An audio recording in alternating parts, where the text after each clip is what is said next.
ಹೇಳ್ರಲ್ಲೇ ಬಡಿಸಿ ಮಕ್ಕಳ್ರೆ ಟೈಮ್ ಎಷ್ಟಾಯಿತು? ಅತ್ಯಾಚಾರಿಗಳೇ, 4 ನನ್ನ ಮಕ್ಕಳ್ರೆ, ಹಡಿಸಿ ಮಕ್ಕಳ್ರೆ ಹೇಳ್ರಲ್ಲಿದ ತೊಗೊಳ್ರಿ, ಅಂಡರ್ವೇರ್ ತೊಗೊಳ್ರಿ, ಬನ್ಯಾನ್ ತೊಗೊಳ್ರಿ, ನಡ್ರಿ ಇಂಡಲ್ಗ ಜೈಲಿಗೆ ಬರ್ರಿ. ಇಲ್ಲಿ ಟೈಮ್ ಮುಗ್ದದ. ಮಂಜುನಾಥ ಸ್ವಾಮಿಯ ಮುಂದೆ ನಿಂತ್ಕೊಂಡು ಗಂಟಿ ಬಾರಿಸೋ ಟೈಮ್ ನಮಗೆ ಬಂದದ.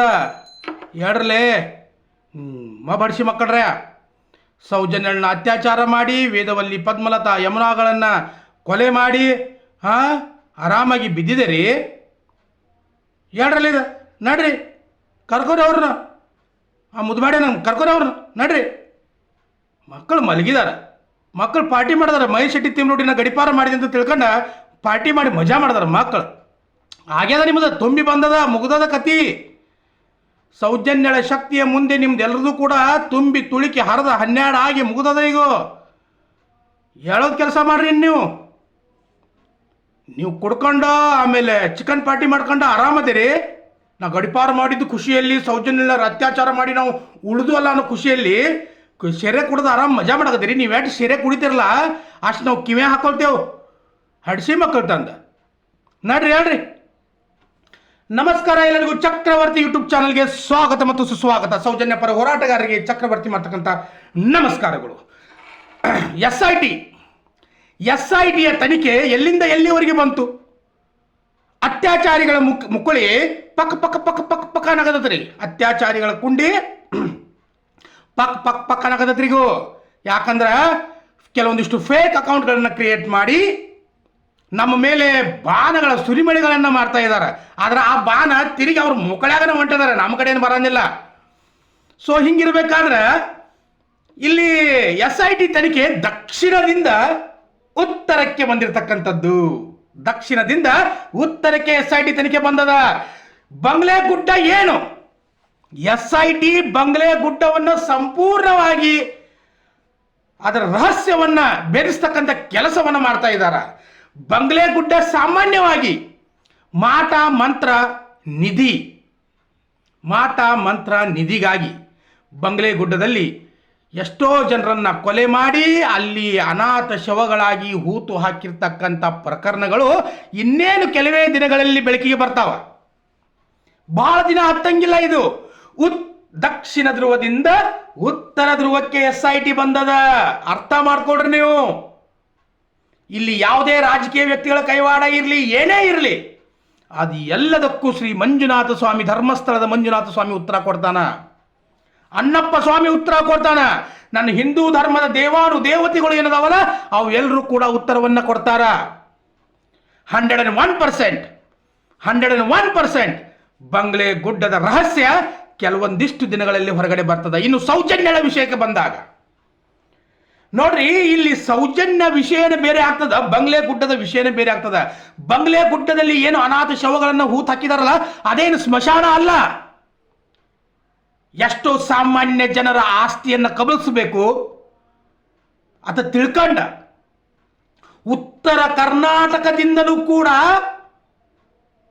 ವ್ಯಕ್ತಿಗಳನ್ನು ಕರ್ಕೊಂಡು ಹೋಗಿ ಆ ಬಂಗ್ಲೆ ಗುಡ್ಡದಲ್ಲಿ ಹೂತ್ ಹಾಕ್ಯಾರ. ಎದಕ್ಕಾಗಿ? ನಿಧಿಗಾಗಿ, ಆಸ್ತಿಗಾಗಿ, ಹಣಕ್ಕಾಗಿ, ಮಾಟ ಮಂತ್ರಕ್ಕಾಗಿ, ತಮ್ಮ ಶ್ರೀಮಂತಿಕೆಗಾಗಿ. ಇಂಥ ಪ್ರಕರಣಗಳು ಇನ್ನು ಕೆಲವೇ ದಿನಗಳಲ್ಲಿ ಬೆಳಕಿಗೆ ಬರ್ತಾವ. 100% ಇದ್ರ ಬಗ್ಗೆ ಡೀಟೇಲ್ ಆಗಿ ಒಂದು ಎಪಿಸೋಡ್ ಮಾಡ್ತೀನಿ ನಾನು. ಸೊ ಈ ಬಂಗ್ಲೆ ಗುಡ್ಡದ ರಹಸ್ಯದ ಹಿಂದೆ ಯಾರಿರಬೇಕು? ನಿಶುಂಭನ ಇರಬೇಕಲ್ಲ, ಮತ್ತಾರು ಇರ್ತಾರ? ಹಿಂದೆ ದೊಡ್ಡ ಕೈವಾಡದ ದೊಡ್ಡ ಜಾಲ ಅದ, ಹೊರಗಡೆ ಬರ್ತದೆ ಎಸ್ ಐ ಟಿ ತನಿಖೆಯಿಂದ.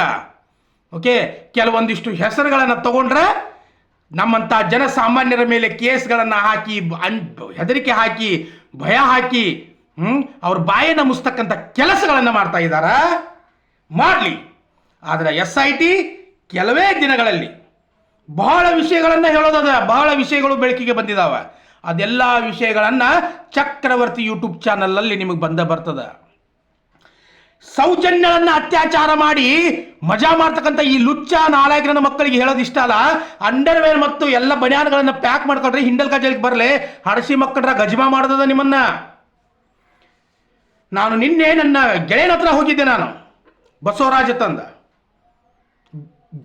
ಗುಬ್ಚಿ ಬಸವರಾಜ್ ಗುಬ್ಚಿ ಅಂತ ನನ್ನ ಗೆಳೆಯನ ಹತ್ರ ಹೋಗಿದ್ದೆ, ನನಗಿದ್ರು ಸೀನಿಯರ್. ಅವನ ಹತ್ರ ಹೋದಾಗ ಸೌಜನ್ಯಳನ್ನ ಕಟ್ಟಿ ಹಾಕಿರ್ತಕ್ಕಂಥ ಬಂಗ್ಲೆ ಗುಡ್ಡದಲ್ಲಿ ಕಟ್ಟಿ ಹಾಕಿ ಆ ಒಂದು ಅರಣ್ಯ ಪ್ರದೇಶದಲ್ಲಿ ಕಟ್ಟಿ ಹಾಕಿ ಅತ್ಯಾಚಾರ ಮಾಡಿರ್ತಕ್ಕಂಥ ಒಂದು ಫೋಟೋವನ್ನು ನೋಡಿದ್ನಿ. ಹೊಟ್ಟ್ಯಾಗ ಉರಿಯಾಕೈತ್ರಿ, ದೇವರಾಣಿ ಹೇಳ್ಬೇಕಂದ್ರೆ ಹೊಟ್ಟ್ಯಾಗ ಉರಿಯಾಕೈತು. ಆ ಒಂದು ಚಿಕ್ಕ ಬಾಲಿಕೆಯನ್ನು ನೋಡಬೇಕಾದ್ರೆ ಹೊಟ್ಟ್ಯಾಗ ಉರಿಯಾಕೈತು. ಆದರೆ ನನ್ನ ಆ ಬಸವರಾಜ್ ಅಂತಕ್ಕಂಥ ಒಬ್ಬ ಗೆಳೆಯ ನನಗೆ ಎಷ್ಟೊಂದು ಪ್ರೀತಿ ತೋರಿಸಿದ, ಹೊಟ್ಟೆ ತುಂಬ ಊಟ ಕೊಟ್ಟ, ಮನಸ್ಸಿಂದ ಪ್ರೀತಿಯನ್ನ ಧಾರೆ ಎರೆದ. ಸೌಜನ್ಯ ಪರ ಹೋರಾಟಗಾರರಿರ್ತಕ್ಕಂಥ ಶಕ್ತಿ ಅಂಥದ್ದು ಶಕ್ತಿ ಅದ. ಲುಚ್ಚ ಕೆಲಸ ಮಾಡೋದಕ್ಕೆ ಬರೋದಿಲ್ಲ ನಾವು. ಇನ್ನು ಸೌಜನ್ಯಳ ವಿಷಯಕ್ಕೆ ಬರಬೇಕಾದ್ರೆ ಆ ಸೌಜನ್ಯ ಮಹಾತಾಯಿಗೆ ನ್ಯಾಯ ಸಿಗೋದಂತೂ ಖಂಡಿತನ.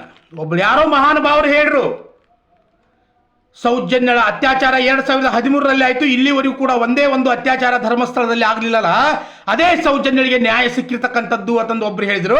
ಆದರೆ ಅದಕ್ಕೆ ನನ್ನ ಮನಸ್ಸು ಒಪ್ಪಿತು. ಆದರೆ ಅತ್ಯಾಚಾರಿಗಳು ಸ್ವಚ್ಛಂದವಾಗಿ ಸ್ವತಂತ್ರವಾಗಿ ತಿರುಗಾಡ್ತಾ ಇದ್ದಾರಲ್ಲ, ಅವರಿಗೆ ಯಾವಾಗ ಶಿಕ್ಷೆ ಆಗ್ತದಲ್ಲ ಅವಾಗನ ನಿಜವಾಗಿ ಸೌಜನ್ಯಳಿಗೆ ನ್ಯಾಯ ಸಿಗ್ತಕ್ಕಂಥದ್ದು. ಸೊ ಬಂಗ್ಲೆ ಗುಡ್ಡದ ರಹಸ್ಯವನ್ನು ಭೇದಿಸೋಕ್ಕೆ ಯಾರ್ಯಾರು ಬುರುಡೆ ಅಂದ್ರಲ್ಲ, ಅದೇ SIT ಇವತ್ತು ದಕ್ಷಿಣದಿಂದ ಉತ್ತರಕ್ಕೆ ಬಂದಿದ್ದ ತನಿಖೆ ಮಾಡೋದಕ್ಕ.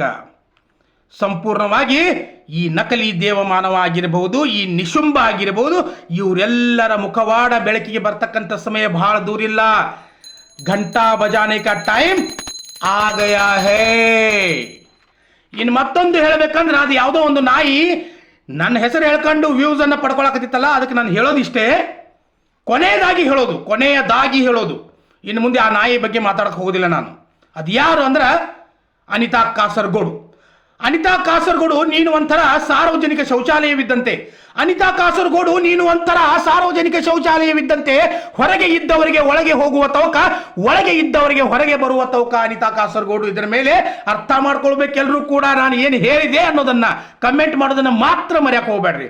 ಅನಿತಾ ಕಾಸರಗೋಡು, ನಿನ್ನ ಈ ಅತ್ಯಾಚಾರಿಗಳ ಪರವಾದ ಹೋರಾಟ, ಅನಿತಾ ಕಾಸರಗೋಡು ಈ ನಿನ್ನ ಅತ್ಯಾಚಾರಿಗಳ ಪರವಾದ ಹೋರಾಟ ಮರುಭೂಮಿಯಲ್ಲಿ ನೀರು ಕುಡಿದಂತೆ. ನೀರು ಕುಡಿದ ಮೇಲೆ ಗೊತ್ತಾಗುತ್ತದೆ ನಿನಗೆ ಅದು ನೀರಲ್ಲ, ಒಂಟೆ ಉಚ್ಚಿಯಂತೆ ಅನಿತಾ ಕಾಸರಗೋಡು. ಇದೇ ನಿನಗೆ 2 ಮಾತನ್ನ ನಾನು ಕೊನೆಯದಾಗಿ ಹೇಳಬೇಕಾಗಿತ್ತು, ಹೇಳಿದ್ದೀನಿ. ಇನ್ನು ಮುಂದೆ ನಿನ್ನ ಚಾಪ್ಟರ್ ಕ್ಲೋಸ್. ಚಕ್ರವರ್ತಿ ಕಡೆಯಿಂದ ಏನೇ ಇದ್ರೂ ಕೂಡ ಸೌಜನ್ಯಳಿಗೆ ನ್ಯಾಯವನ್ನು ಕೊಡಿಸ್ತಕ್ಕಂಥ ಒಂದು ಕೆಲಸವನ್ನು ಪ್ರಾರಂಭ ಮಾಡ್ತಾ ಇದ್ದೀವಿ, ಅದನ್ನ ಮಾಡಿದೀವಿ. ಈಗಾಗಲೇ 90% ಆಲ್ರೆಡಿ ಮುಗ್ದದ. ಇನ್ನು ಬರ್ತಕ್ಕಂಥ ದಿನಗಳಲ್ಲಿ ಕಂಬಿ ಎನಿಸ್ತಕ್ಕಂಥ ಕೆಲಸ, ಗೊಂಗಾಡ ಬಡಿತಕ್ಕಂಥ ಕೆಲಸ, ಜೈಲೂಟ ಫಿಕ್ಸು, ಲಂಗೋಟಿ ಫಿಕ್ಸು, 100%. ಮತ್ತೆ ಬರ್ತೀನಿ. ನಮಸ್ಕಾರ ಎಲ್ಲರಿಗೂ. ಜೈ ಹಿಂದ್, ಜೈ ಕರ್ನಾಟಕ ಮಾತೆ.